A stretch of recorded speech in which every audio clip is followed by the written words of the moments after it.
So, feel free to steal this slide, but please understand these numbers are completely made up.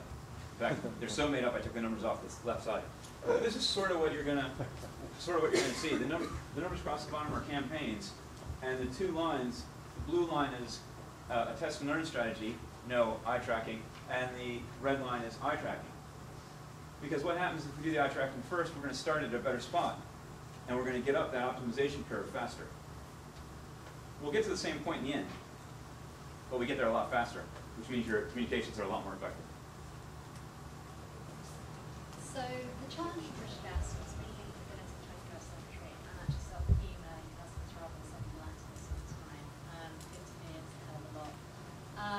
Now, from our point of view, there's different reasons why we do this. From British Gas point of view, financially, it costs us about 25p for every letter. It's a lot of money. That's one of the discounts we get. From the environment point of view, we reduce the quantity of paper and all the trees that we have to cut down to send these letters out.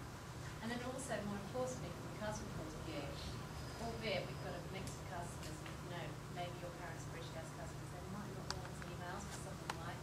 So we wanted to give the option for those customers who do have email addresses and give us their email addresses that we send them emails rather than sending them letters, seeing as their preference. So we started this whole process of looking at, okay, so we've got all these letters, we've got something like about 5,000 different types, it's quite a long way for us to go on that. We're still at the early stages. We thought we'd take one process, and it's the acquisition process, it's the letters we actually get joined up with British Gas. And thought, okay, let's look at how can we turn those into emails. Now, the starting point could have been, okay, right, we take the letter and we just shove it into an email. And it was absolutely identical, same information, same customer experience, blah, blah, blah. But we decided that that probably wasn't the right approach. And so what we wanted to do is we spoke to Ogilvy about, okay, how can we make these emails work? How can we make them work for an audience that's probably different for all those people that are opening up their envelopes every day on their doorstep? People, the way people look at emails versus paper is very different. And how can we optimize it? We also have other things to consider. We want to try and make customers as self-sufficient as possible. So if they get the email, we want to give them all the information they require, but not to actually have stacks of information there. But on the other hand, we don't want to get on the phone to British Gas and say, hey, I don't understand this. So, because obviously every time we take a call, that costs a fortune as well. So, you know, trying to balance this all out. So we came up with 3 creatives. On the far left, you see the creative, which is basically the letter put into an email. We'll try that. We're taking the extremes here. On the far right, you see something that's a bit more of a marketing email. It's got a picture of it there. It's got some graphics down the right-hand side, so you can go off and do different things. And then the one in the middle is kind of like the compromise. Now, what we've done specifically differently in the middle is we've actually grouped up relevant messages and put them in boxes and highlighted them so you can see, you can kind of try and find different bits of information that you're getting as you go through this process. So these are the heat maps for the 3. As you saw from the suddenly rolling methodology, but as you saw from the beginning, the sample size was 30. These are gazes, not length. And the red line that I've superimposed on there is where the fold is. Because obviously in email and all communications that has a fold, you want to get people below it. Or you want to maximize the area above it to the best effect. A couple of interesting things came out of this. As you can see in the letter, people tended to try to scan it. It wasn't very scannable, so they probably didn't get a whole lot of information out of it. And I know you're not going to be able to see this, but there is a URL in the 3rd or 4th paragraph. Over on the right, it ended up being on the right-hand side of the line. Just that's the way the copy flowed into the creative. And the phone number ended up being on the left. Now, as a copywriter, you would always put the most important thing first in the sentence. So it's blah, blah, blah. You need to get in touch with us, go to this URL, or call this number, right? But just because of the way the layout works, you end up with the URL in the wrong spot. And more people are going to call the number, because more people are going to see it.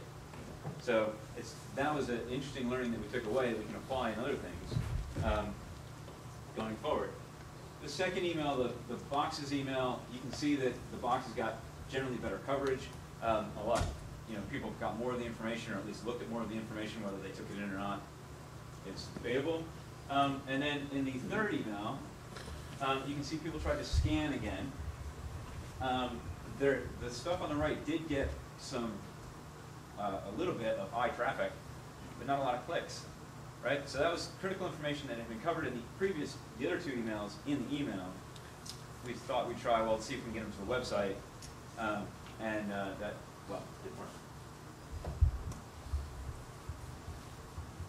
So we kind of came to the point where, as Skip's gone through, the first one, a lot of skimming, people aren't reading it, and you've got to bear in mind that these emails, these letters, the information that comes from a letter or email, there's some information that we really want the customer to read, recognise, not call us, to understand what's happening and be happy about it.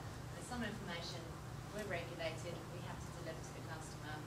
It just needs to be a process of we need to give communication content to them.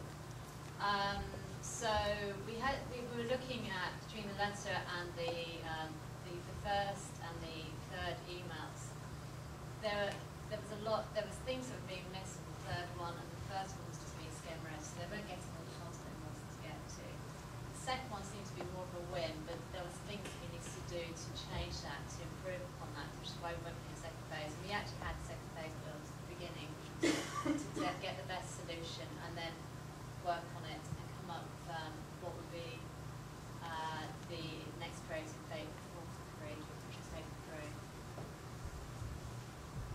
Oh, is this me? Yeah. So actually, Rob was mentioning the kind of the dual approach of the seeing what people are doing and then talking to them about it, and that was really useful for us in this case because not only did we come away with what worked from a behavioral point of view, but we also we were able to better inform the follow-up brief with what people's recall was, what their thoughts were. So from the phase one, the boxes worked the best. We had a slight change in the brief in that we had to add a fourth box because we wanted to try out if we put some FAQs in the email directly, if that would keep people either in the email or to a limited portion of the site so that they didn't go wandering off all over. We added a second call to action. So this is, as Lucy was saying, a confirmation of you just signed up with British Gas. This is the first email you get that says, hey, congratulations, we've got your account set up. Please, are these details accurate? And in the first version, we only had an option to change it, and it was just a link. In the second version, we included the option to change it. We also included, no, these details are accurate. These details are fine. And clicking that button, all it does is just count the fact that they clicked it. It doesn't take them anywhere. But it's a great way to get people engaged and for us to know that they actually read and got the point of the email.